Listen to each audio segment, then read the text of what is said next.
आम्हाला त्यांनी विनंती केली आणि पक्षाने सुद्धा आम्हाला सूचना केली की ही उमेदवारी आपण मागे घेतली पाहिजे आणि म्हणून ही आम्ही उमेदवारी आता मागे घेत आहोत। आणि ह्या उमेदवारीमुळं खरं म्हणजे राष्ट्रवादींनाच फायदा झाला असता, परंतु आता ह्या उमेदवारीमुळं ह्या दोघांमध्ये जी लढत होईल त्या लढतीचे परिणाम काय होतील हे काही सांगता येणार नाही। आता मोठी ताकद तुमची खराब होईल असं तुमचं म्हणणं आहे थोडक्यात?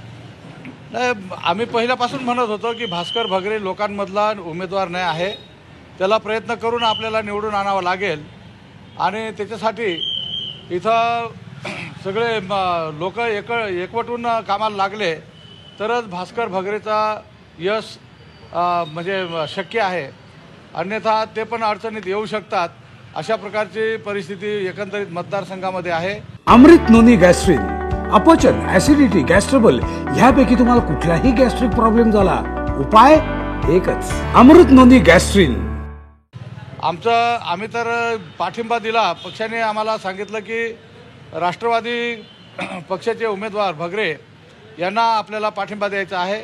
आम्ही त्याचं काम पण म्हणजे इमानदारीने करू, याच्याबद्दल काही शंकाच नाही, परंतु राष्ट्रवादींनी सुद्धा आता जोरात तयारीला लागलं पाहिजे अशा प्रकारची आम्हाला पण थोडी म्हणजे सूचना करावीशी वाटते। भास्कर भगरेंच्या नेमक्या काय अडचणी आहेत की जेणेकरून त्यांना फटका बसू शकतो? तुम्ही म्हटलात की तुमच्या उमेदवारी जर असती तर त्यांनाच फायदा झाला असता। नाही, आमच्या उमेदवारीबद्दल सर्वदूरपर्यंत मतदारांमध्ये आमचं काम आणि आमचं नाव हे होतं। भास्कर भगरे आतापर्यंत स्कूल मास्तर म्हणूनच होते आणि त्यांना अचानकपणे शाळेमधून आणून लोकसभेचा उमेदवार केलेला आहे। आता याच्यामध्ये काही लोकांची संभ्रमावस्था आहे। आम्ही जे पाहिलं ती काही लोक म्हणायचे की याला काही वर्ष तर 2-3 वर्ष ते लोकसभेचा अभ्यास करावा लागेल, प्रश्न कोणते जाणून घ्यावे लागतील आणि मतदारसंघातील प्रश्न कोणते आहेत याचासुद्धा अभ्यास करावा लागेल, कारण पार्लमेंटमध्ये चांगलं बोलणं किंवा चांगलं वक्तव्य हे मतदारसंघामधले प्रश्न माहीत असले तरच होऊ शकतं आहे, अन्यथा निवळ कायद्यावरती किंवा लोकसभेच्या तिथल्या प्रश्नावरती वक्तव्य करून चालत नाही।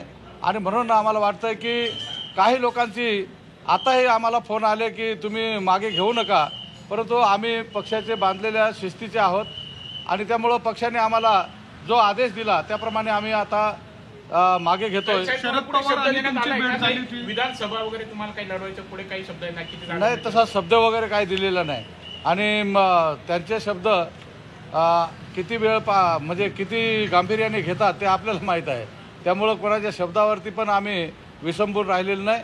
आमच्या पक्षाच्या आदेशाप्रमाणे आम्ही ही उमेदवारी मागे घेत आहोत। शरद पवार आणि तुमची भेट झाल्याचं कळत होतं। शरद पवार आणि आमची भेट याच्यासाठी आम्ही गेली होती की ज्या दिवशी भगरे सरांचा फॉर्म भरला त्या दिवशी जयंत पाटलांनी असं वक्तव्य केलं की काही उमेदवार हे BJPच्या कॉन्ट्रॅक्टवरचे उमेदवार आहेत आणि हे निवळ राष्ट्रवादी पक्षाच्या आणि आघाडीच्या उमेदवाराला पाडण्यासाठी आहेत आणि अशा प्रकारे त्यांनी जे काही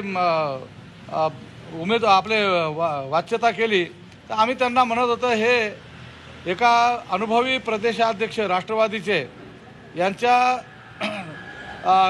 यांना हे सोबत नाही आणि असं बालिशपणाचं वक्तव्य करणं हे पण बरोबर नाही।